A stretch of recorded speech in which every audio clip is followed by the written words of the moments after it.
Okay, y'all, real quick. So we got to talk about this whole situation with Sheree and Tyrone, and then Sheree and Martell from the perspective of Melody, because she is reacting to the news about Martell and Sheree. And that good old Tyrone is exposing the heck out of Sheree and a little bit of production. So before we get into that, make sure you guys hit the subscribe button, hit the notification bell button, and join the texting community, because, you know, we still doing that texting community until I change it over to the next one. But still, hit us up, okay? So let's get into it. Let's really talk about it. Okay, so here's what's going on. So the Jasmine brand did an exclusive interview with Tyrone Gilliams, and one of the clips they posted was basically him airing out what actually happened from his perspective, allegedly, with this whole situation with Sheree getting stood up in the Philly. Now, he kind of describes this as getting a call in the middle of the night to let him know that, you know, they were going to be attempting to film her in Philly. Now, I say film her in Philly, okay? Because apparently Sheree knew, allegedly, according to Tyrone, that he would not be able to get out of the house that he was in because it was not made via prior arrangements or any agreements, I guess, with his people, okay, or with Bravo. So he says something to the effect about how if it had been, I'm assuming this was like maybe a timing situation, like if it had been worked out to where he was actually working for the network, and this is where I'm assuming some type of either contract or monetary compensation comes in. But apparently that's the reason why he was not at the restaurante in Philly as he had indicated to her allegedly on the show, okay? So he is saying that she knew he couldn't come. So why they were just sitting there waiting for him in Philly, he doesn't understand, because at that time he says that she knew he couldn't come. And so that leads me to ask a couple of questions. So if she was calling and calling and calling and calling him, like, why wasn't he picking up the phone? What was going on with that? Basically, he's kind of indicating that whatever she was trying to do would have gotten him in trouble because he didn't have the approval to be filming with them at that restaurant or even going to that restaurant. So he was like, why didn't she just pull up?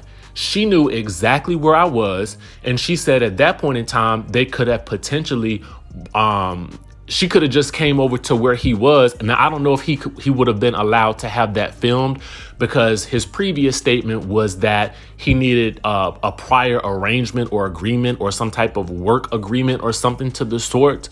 So that's a little bit murky for me in terms of his explanation. And let me tell you something. Jasmine was asking the question. She was like, so did she know? Okay. What was the real deal? Tyrone indicates that Sheree knew all along that he could not come. So that then calls into question the authenticity of the scene. You know what I'm saying? But it also harkens back to something that we had heard previously about there being some sort of, you know, I don't know if he was trying to do like a cease and desist type situation with Bravo to not air any footage of him and whatnot. And then I got to ask questions about what Sheree was saying about the man, you know, allegedly, you know, selling photos and wanting photo ops with her so that he could allegedly get that information out to the public. You know, what is really going on here? And then was this a situation where these two people were using each other in some way, shape, or form? I really don't know. He also indicates that they were not together the entire time that he was away. It was on and off. And he resents this narrative that Sheree is trying to, you know, spin that, you know, men who are incarcerated lure these women into these situations.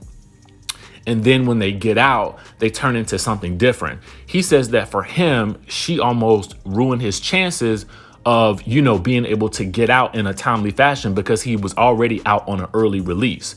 So it's just a weird situation. So I don't, let me know what you guys think about this down in the comments down below. Make sure you guys head over to the Jasmine brand ASAP, because this is an exclusive from the Jasmine brand. It was very eye-opening, and it paints a very interesting picture, honestly, of both what is going on with the show, production, Sheree, and with Tyrone. What do you guys make of this situation? Speaking of the Sheree of it all, okay? So now that it's got me thinking, like, how much of this is for the show, right? How much of this is for the show? Because Tyrone indicates that, they kind of talked after that period of time, which Sheree did not. She did say she wasn't sure if she was going to stop talking to him. And we know that he has a conversation with her upcoming at her She by Sheree fashion show. So it's going to be interesting to see how this continues to play out. And if I know the Jasmine brand, they got a lot more clips that are going to be coming that will reveal a lot more information. So I think that this is just the beginning of the tea that we are going to get about this situation. Mark my words.